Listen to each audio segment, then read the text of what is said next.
Hey guys, it's Brian. Welcome to the Awards Contender. I just got back from a whirlwind week at the Sundance Film Festival. I saw like 20 movies. Anything been happening? Anything been going on with award season? Like, oh my god! Oh my god, what is happening right now?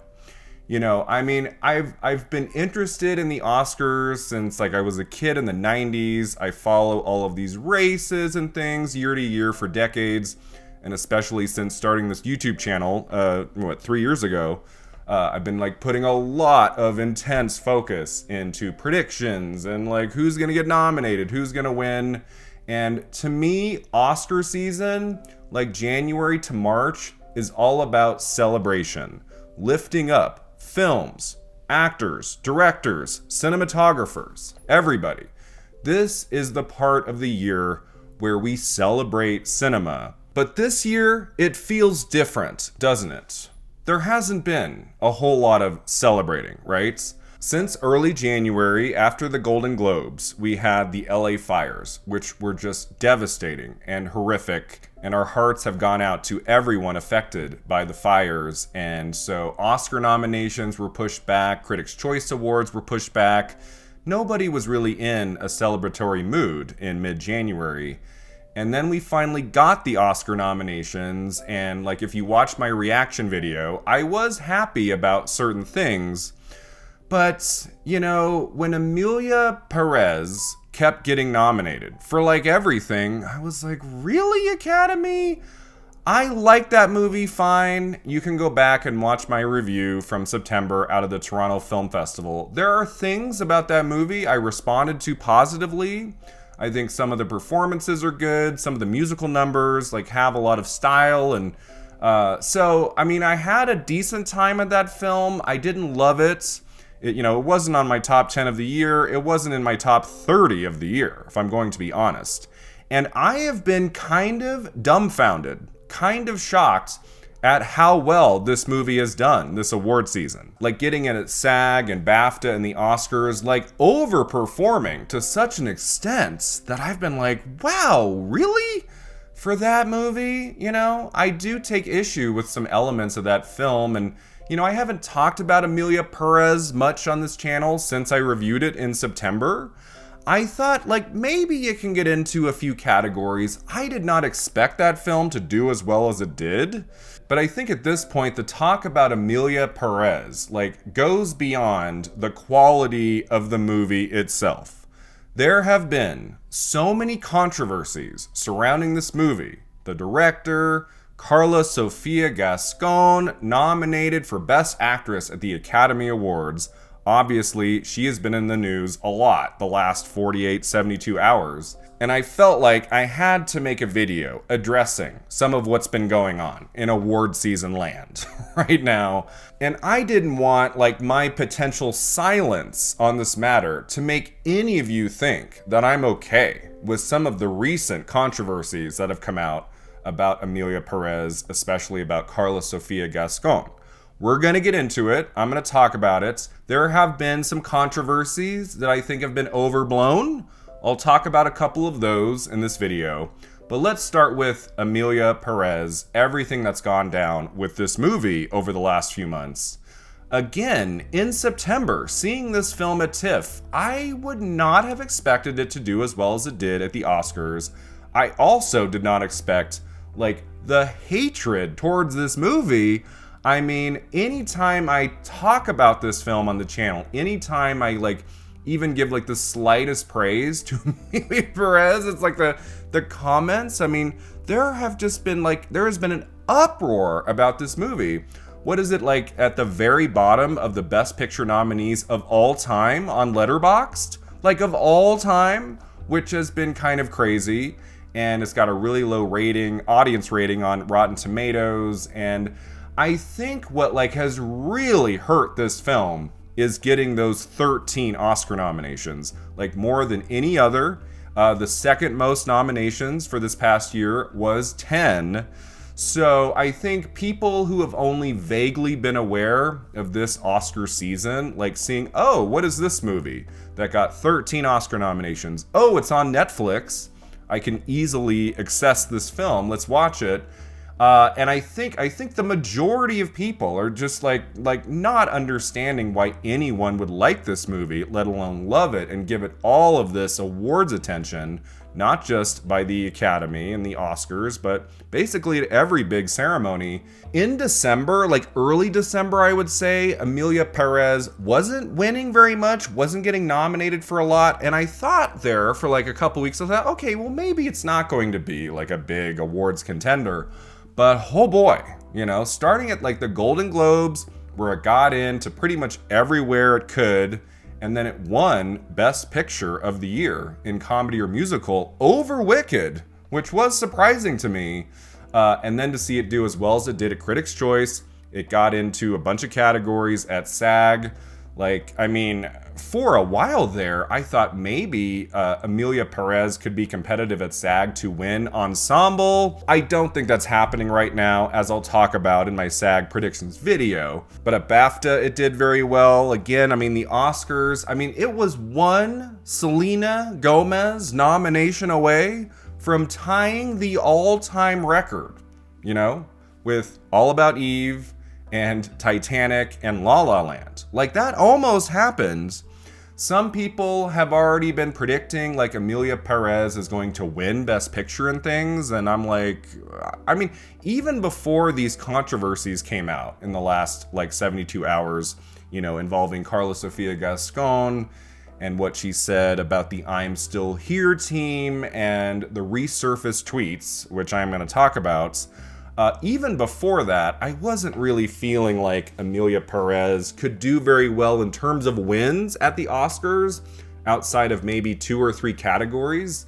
And as of now, it's going to be very interesting to see what happens over the next few weeks with this film, with the Best Actress category, and Karla Sofía Gascón. Like, I mean, we have never seen something like this before.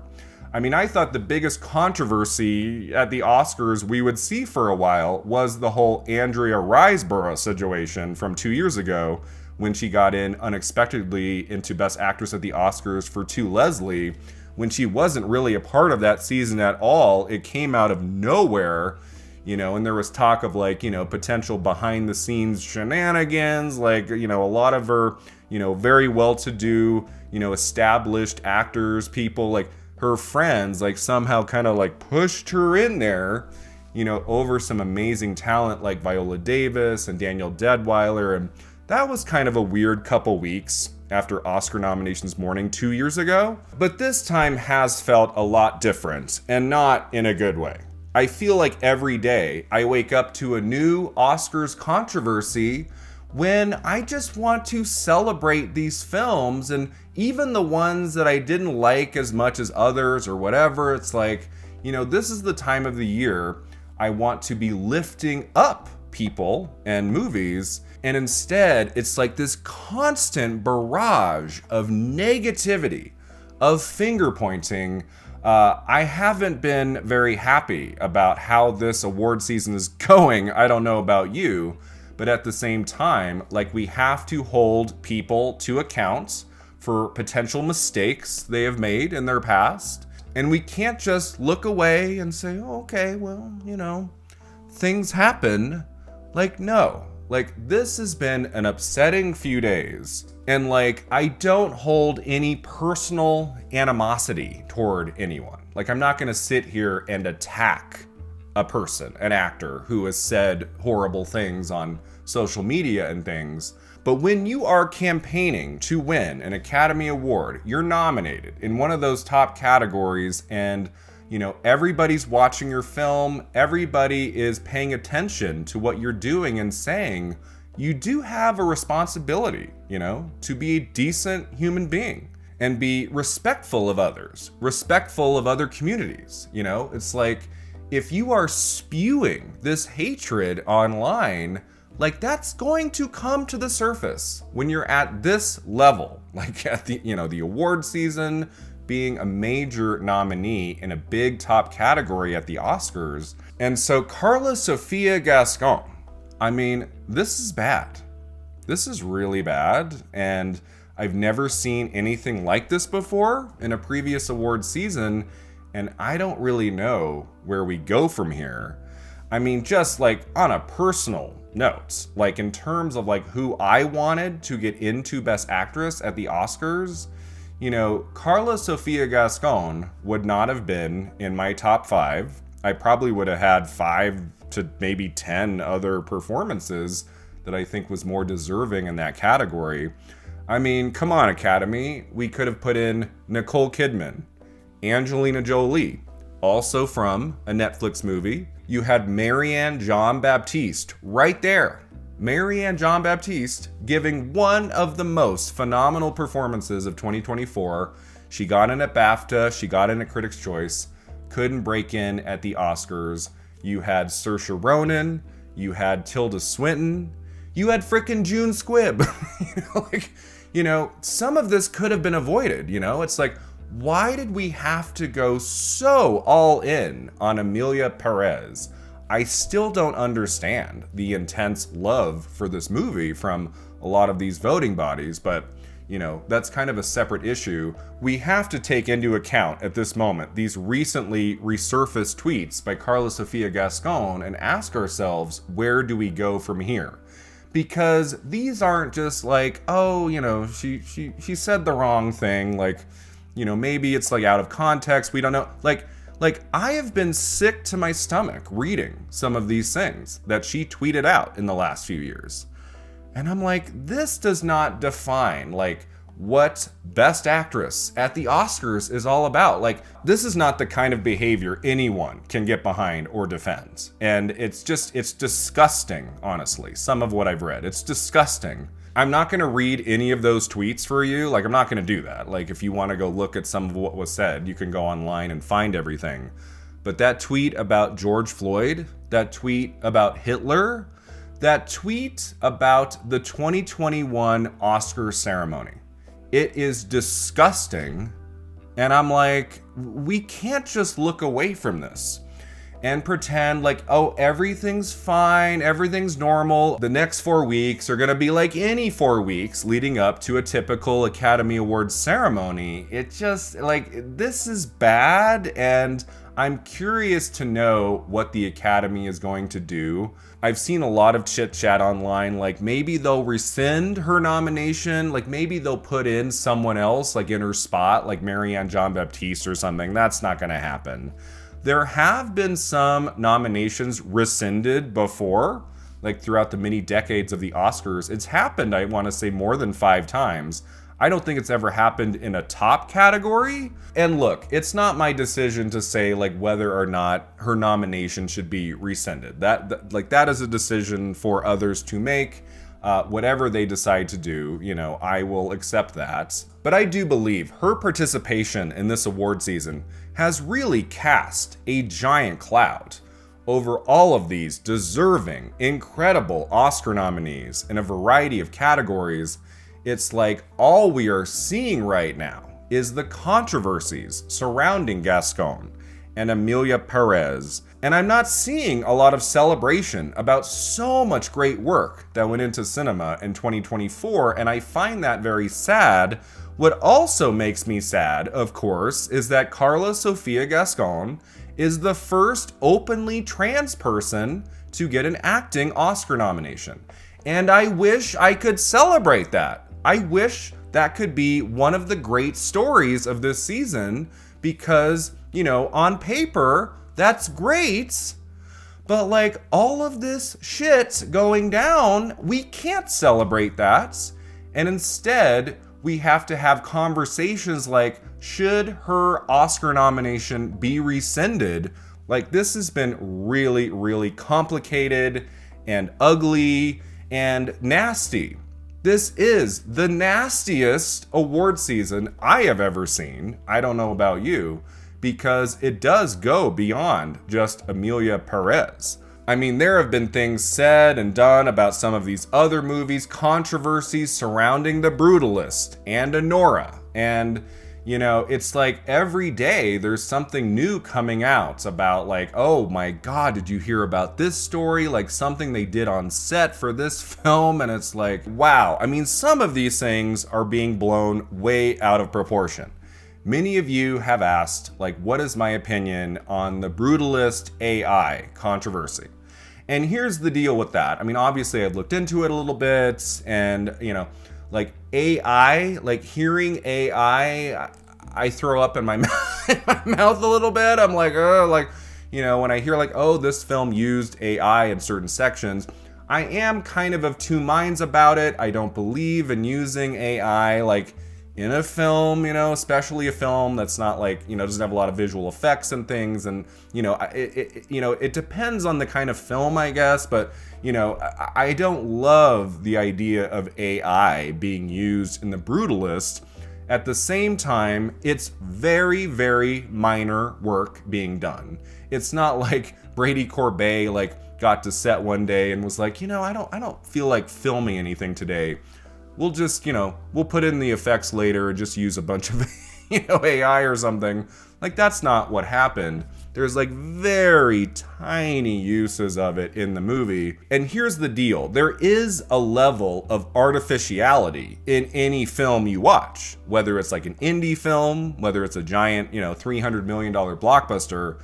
There's artificiality in like audio levels, in shots, like how shots are lit and color corrected and things. Like when you watch a movie, you're not just watching like what they filmed on the day. There's so many things that are changed and edited, like, you know, after the fact. And so to like, you know, to say, oh, well, Adrien Brody can't win the Oscar now because like there might have been a little AI used on like one scene of like his audio level to make him sound a little different. It's like, I do think the whole Brutalist AI controversy is just, it's like way out of control. And I think like, you know, people need to calm down a little bit about that.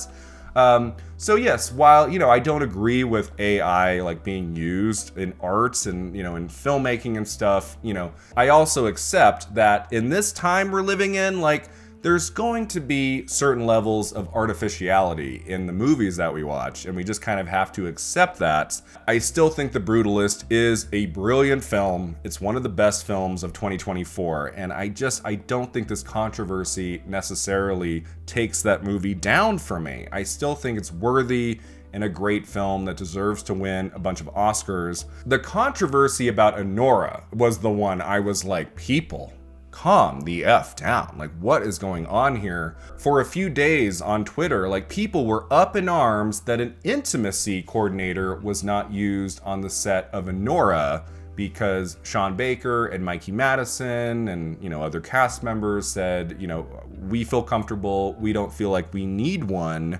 And people were just so mad that they didn't use an intimacy coordinator. And I understand, you know, the frustration there, because intimacy coordinators are often very, very important to have on sets to make everyone feel at ease, everyone feel safe. I understand, like, you know, why some people might have pushed back against this idea of like, oh, well, the Anora team didn't need one. At the same time, I feel like if Mikey Madison has gone on record saying she felt comfortable, she didn't feel like she needed an intimacy coordinator to do her scenes in Anora, that is her decision to make. As long as she wasn't pressured to forego an intimacy coordinator, like she felt comfortable to do that film without one, then that's okay. Like, we don't need to gang up on the Anora team about that. That was a controversy I felt like was just like way out of control and unnecessary. But when you get to the Emilia Perez controversies of the last few weeks, it's something that we can't look away from, and it is something that we have to have conversations about. This film is not going away. Like, we're going to be talking about Emilia Perez a lot over the next few weeks. You know, I'll be doing my prediction videos, and I will be talking about the merits of all of these films, and, you know, Emilia Perez might still win some Oscars. It's very competitive in Best Supporting Actress. It's probably going to win Song and things. Like, I know many of you hate this movie with a passion. You hate it with a capital H. And, you know, that's okay. I mean, every year there's going to be a movie that gets in at the Oscars where I'm like, really? That movie? Like, there have been a few examples in past years and decades, like where I really did not care for a film and it gets a bunch of Oscar nominations, but you have to remember this award season will end in a few weeks and we'll be on to the next. But at the same time, we still have many more days to go in this award season, and I am sad.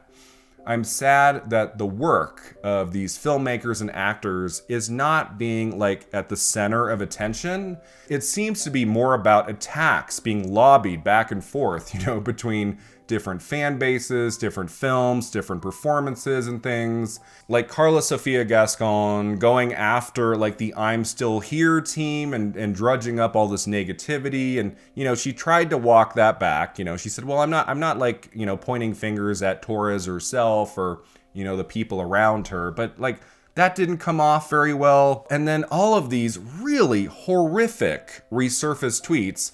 I don't know about you guys. I'm feeling kind of sick to my stomach. I'm not in a good place right now when it comes to this award season.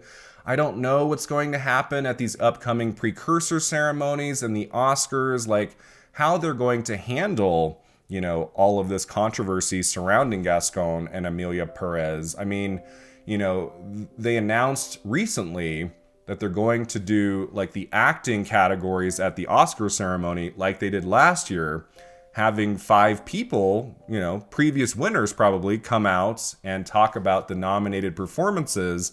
I don't really know how they do that this year. I don't know, if Karla Sofía Gascón is competitive to win or something at BAFTA, how that would even work. I'm sad. I'm sad. Again, I wish I could lift someone like her up, an openly trans person getting an Oscar nomination for Best Actress. I have not been happy for the amount of negativity toward Gascón I have seen in the YouTube comments over the last few months. Calling her a man, God damn it, why is a man in Best Actress? I have not been happy with those comments. I just want to say that. Because I do think she is a woman, okay? And she is allowed to be in Best Actress. But when it comes to the comments she has made that have resurfaced and just the chaos that has been surrounding her in a way and the movie and how so many wonderful films that got in at the Oscars, some of which didn't get in at the Oscars, are they're not being talked about at all. And it's just it's negativity. And it doesn't sit well with me. This is not what the Oscars are about. We should be in a place of joy and celebration. And right now, that's not where we are. I had to come on here today and be honest with you about everything that's going down. I'm still going to do my prediction videos. I'm still going to try to make this next month feel like any other Oscars season the way I have in previous years. But there has been this dread, this sickness that has seeped its way into this award season that it doesn't sit well with me. It's made me feel really uncomfortable. And I just wanted you all to know that. I am not ignoring these things that are happening. I'm seeing them. It's kind of a case-by-case basis. And, if someone apologizes for something, like Karla Sofía Gascón has done in the last few hours, we have to take that into account too.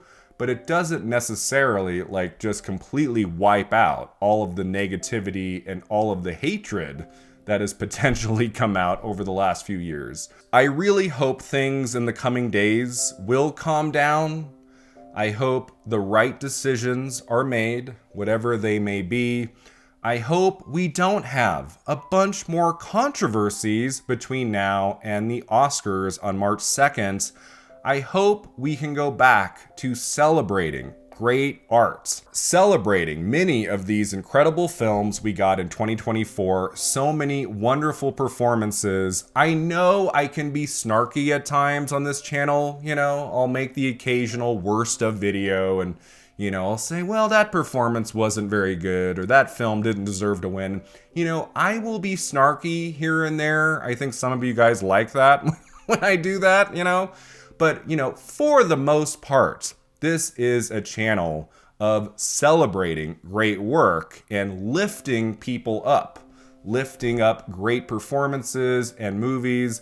That's what I try to do, you know, on this channel. That's been my mission statement, really, from the beginning of starting the awards contender. That's what I'm going to continue to do in the weeks and months and years to come.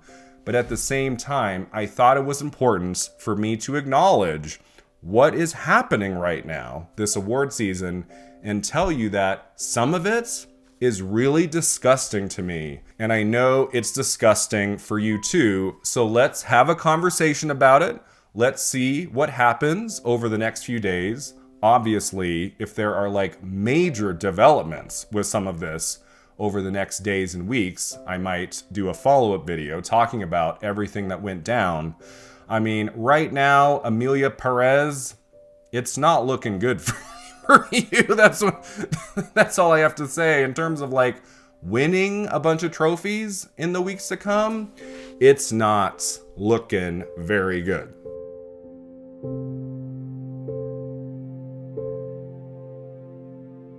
Thanks so much for watching and subscribing. And yeah, let me know in the comments below how you are feeling about all of these controversies, especially the ones geared toward Emilia Perez and Karla Sofía Gascón.